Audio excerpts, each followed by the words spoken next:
नमस्कार मंडळी, श्री स्वामी समर्थ. स्वागत आहे तुमची माझी या यूट्यूब चॅनलमध्ये. आजचा दिवस तुम्हाला खूप छान सुखाच्या आनंदाच्या जाऊ हीच मी स्वामींच्या चरणी प्रार्थने करते आणि आज या नवीन व्हिडिओला सुरुवात करते. यंदा 23 एप्रिल 2026 म्हणजे गुरुवारी येत आहे गुरुपुष्यामृत योग. 23 एप्रिल रोजी गुरुपुष्यामृत योग हा रात्री 8:27 सुरू होणार आहे. ते पहाटे 6:17 पर्यंत असणार आहे. गुरुवारी पुष्य नक्षत्र आलं तर त्या दिवशी गुरुपुष्यामृत योग होतं. हा योग सर्व कार्यासाठी शुभ समजलं जातं. या योगावर सोना चांदी खरेदी करणं अत्यंत शुभ मानलं जातं. त्यात समृद्धी होतं. अशुभतेपासून वाचवण्यासाठी आयुष्यामृत योग गुरुपुष्यामृत योग श्रेष्ठ आहे. पुष्य नक्षत्र सर्व प्रकारच्या कार्यासाठी अत्यंत शुभ मानला गेला आहे. गुरुपुष्यामृत अर्थ आहे पोषण करणारे, शक्ती देणारे, ऊर्जा देणारे. गुरुपुष्यामृत आधीच्या नाव तिच्यात असं आहे. त्याचा अर्थ आहे शुभ, सुंदर, सुख, संपद, त्रिगुणदाता. पुष्पला तिथी दिशा म्हणजेच मंगलदायक किंवा मांगलिक तारा असं म्हणलेली आहे. गुरुपुष्यामृत योगामध्ये माता लक्ष्मीची पूजनाला विशेष महत्त्व दिलं जातं.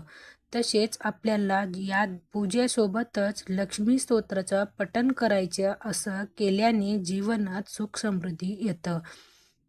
लक्ष्मी देवीच्या कृपेने धनप्राप्ती होतं. पैसे संबंधित काही समस्या असतील तर गुरुपुष्यामृत योगामध्ये लक्ष्मीची पूजा करावी. गुरुपुष्यामृत योगामध्ये पूजा, मंत्र, तंत्र, संकल्प, साधना, जप करण्यासाठी उत्तम आहे. या दिवशी हाती घेतलेल्या कामामध्ये यश मिळण्यासाठी आपल्याला आपल्या कुलदेवतेच्या मनोभावी पूजाही करायची आहे.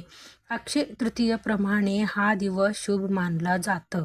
या योगात तुम्ही जे काही काम करतात ते यशस्वी होतं. कुटुंबाच्या प्रगती होतं. पुष्य नक्षत्राला नक्षत्रामध्ये श्रेष्ठ मानलं गेलं आहे. तर गुरुवारी हा बृहस्पती हा शुभ ग्रहाचा वार असल्यामुळे ज्ञान, संपत्ती आणि समृद्धीचा कारक मानला जातं. पुष्य नक्षत्राच्या स्वामी शनिदेव असून त्यांची देवता बृहस्पती आहे. गुरुवाराच्या संबंधित भगवान विष्णू आणि बृहस्पती या दोघांशी असल्यामुळे या दिवशी केलेले कोणतेही उपाय किंवा सेवा अतिशय प्रभावी मानल्या जातात. शास्त्र अनुसार लक्ष्मी देवीची जन्म याच दिवशी झाली होती. यामुळे संपत्ती, सौख्य, समृद्धी आणि यशासाठी हा काळ अत्यंत अनुकूल मानला जातं. आणि म्हणूनच गुरुपुष्यामृत योगामध्ये आपल्याला काही प्रभावी उपाय आणि सेवा देखील आवर्जून करायची आहे. आणि म्हणूनच तुम्ही गुरुपुष्यामृत योगामध्ये काही नाही केलं तरी चालेल, पण अन्नपूर्ण देवीला अर्पण करा. फक्त ही एक वस्तू. ही वस्तू अर्पण केल्यामुळे सोन्यासारखे दिवस आपल्या आयुष्यामध्ये येणार आहे.